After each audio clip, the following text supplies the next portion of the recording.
السلام علیکم ورحمۃ اللہ وبرکاتہ۔ ایک بادشاہ محل کی چھت پر ٹہلنے چلا گیا۔ ٹہلتے ٹہلتے اس کی نظر محل کے نزدیک گھر کی چھت پر پڑی، جس پر ایک بہت خوبصورت عورت کپڑے سکھا رہی تھی۔ بادشاہ نے اپنی ایک باندی کو بلا کر پوچھا، کس کی بیوی ہے یہ؟ باندی نے کہا، بادشاہ سلامت، یہ آپ کے غلام فیروز کی بیوی ہے۔ بادشاہ نیچے اترا۔ بادشاہ پر اس عورت کے حسن و جمال کا سحر سا چھا گیا تھا۔ اس نے فیروز کو بلایا۔ فیروز حاضر ہوا تو بادشاہ نے کہا، فیروز، ہمارا ایک کام ہے۔ ہمارا یہ خط فلاں ملک کے بادشاہ کو دے آؤ اور مجھے اس کا جواب بھی ان سے لے آنا۔ فیروز بادشاہ کا حکم سار آنکھوں پر، اور وہ اس خط کو لے کر گھر واپس آ گیا۔ خط کو اپنے تکیے کے نیچے رکھ دیا۔ سفر کا سامان تیار کیا۔ رات گھر میں گزری اور صبح منزل مقصود پر روانہ ہو گیا۔ اس بات سے لا علم کہ بادشاہ نے اس کے ساتھ کیا چال چلی ہے۔ ادھر فیروز جیسے ہی نظروں سے اوجھل ہو گیا، بادشاہ چپکے سے فیروز کے گھر پہنچا اور آہستہ سے فیروز کے گھر کا دروازہ کھٹکھٹایا۔ فیروز کی بیوی نے پوچھا، کون ہے؟ بادشاہ نے کہا، میں بادشاہ، تمہارے شوہر کا مالک۔ تو اس نے دروازہ کھولا۔ بادشاہ اندر آ کر بیٹھ گیا۔ فیروز کی بیوی نے حیران ہو کر کہا، آج بادشاہ سلامت یہاں ہمارے غریب خانے میں؟ بادشاہ نے کہا، میں یہاں مہمان بن کر آیا ہوں۔ فیروز کی بیوی بادشاہ کا مطلب سمجھ کر کہا، میں اللہ کی پناہ چاہتی ہوں آپ کی اس طرح آنے سے، جس میں مجھے کوئی خیر نظر نہیں آ رہی۔ بادشاہ نے غصے میں کہا، اے لڑکی، کیا کہہ رہی ہو تم؟ شاید تم نے مجھے پہچانا نہیں۔ میں بادشاہ ہوں، تمہارے شوہر کا مالک۔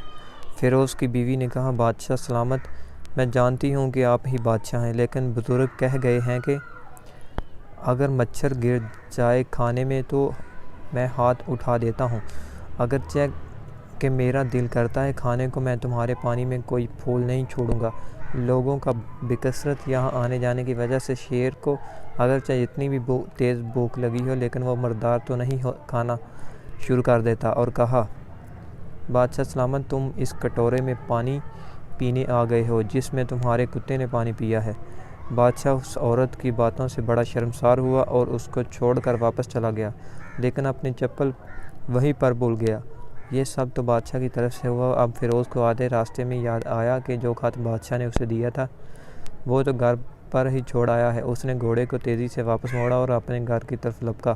فیروز اپنے گھر پہنچا تو تکیے کے نیچے سے خط نکالتے وقت اس کی نظر پلنگ کے نیچے پڑے بادشاہ کی چپل پر پڑی، جو وہ جلدی میں بھول گیا تھا۔ فیروز کا سر چکرا کر رہ گیا، اور وہ سمجھ گیا کہ بادشاہ نے اس کو سفر پر صرف اس لیے بھیجا تاکہ وہ اپنا مطلب پورا کر سکے۔ فیروز کسی کو کچھ بتائے بغیر چپ چاپ گھر سے نکلا۔ خط لے کر وہ چل پڑا، اور کام ختم کرنے کے بعد بادشاہ کے پاس واپس آیا تو بادشاہ نے انعام کے طور پر اسے 100 دینار دیے۔ فیروز دینار لے کر بازار گیا اور عورتوں کے استعمال کے قیمتی کپڑے اور کچھ تحائف بھی خریدے۔ گھر پہنچ کر بیوی کو سلام کہا اور کہا، چلو تمہارے میکے چلتے ہیں۔ بیوی نے پوچھا، یہ کیا ہے؟ کہا، بادشاہ نے انعام دیا ہے اور میں چاہتا ہوں کہ یہ پہن کر اپنے گھر والوں کو بھی دکھاؤں۔ بیوی، جیسے آپ چاہیں۔ بیوی تیار ہوئی اور اپنے والدین کے گھر اپنے شوہر کے ساتھ روانہ ہوئی۔ داماد اور بیٹی اور ان کے لیے لائے گئے تحائف کو دیکھ کر وہ بہت خوش ہوئے۔ فیروز بیوی کو چھوڑ کر واپس آ گیا اور 1 مہینہ گزرنے کے باوجود نہ بیوی کا پوچھا اور نہ اس کو واپس بلایا۔ پھر کچھ دن بعد اس کے سالے اس سے ملنے آئے اور اس سے پوچھا، فیروز، آپ ہمیں ہماری بہن سے غصے اور ناراضگی کی وجہ بتائیں، یا پھر ہم آپ کو قاضی کے سامنے پیش کریں گے۔ تو اس نے کہا، اگر تم چاہو تو کر لو، لیکن میرے ذمے اس کا ایسا کوئی حق باقی نہیں جو میں نے ادا نہ کیا ہو۔ وہ لوگ اپنا کیس قاضی کے پاس لے گئے تو قاضی نے فیروز کو بلایا۔ قاضی اس وقت بادشاہ کے پاس بیٹھا ہوا تھا۔ لڑکی کے بھائیوں نے کہا، بادشاہ سلامت اور قاضی القضاء کو قیام دائم رہیں۔ قاضی صاحب، ہم نے ایک سرسبز باغ، درخت پھلوں سے بھرے ہوئے اور ساتھ میں میٹھے پانی کا کنواں اس شخص کے حوالے میں دیا، تو اس شخص نے ہمارا باغ اجاڑ دیا، سارے پھل کھا لیے، درخت کاٹ لیے اور کنویں کو خراب کر کے بند کر دیا۔ قاضی فیروز کی طرف متوجہ ہو کر پوچھا، ہاں تو لڑکے، تم کیا کہتے ہو اس بارے میں؟ فیروز نے کہا، قاضی صاحب، جو باغ مجھے دیا گیا تھا وہ اس سے بہتر حالت میں نے انہیں واپس کیا ہے۔ قاضی نے پوچھا، کیا اس نے باغ تمہارے حوالے ویسے ہی حالت میں واپس کیا ہے جیسے پہلے تھا؟ انہوں نے کہا، ہاں ویسے ہی حالت میں واپس کیا ہے، لیکن ہم اس سے باغ واپس کرنے کی وجہ پوچھنا چاہتے ہیں۔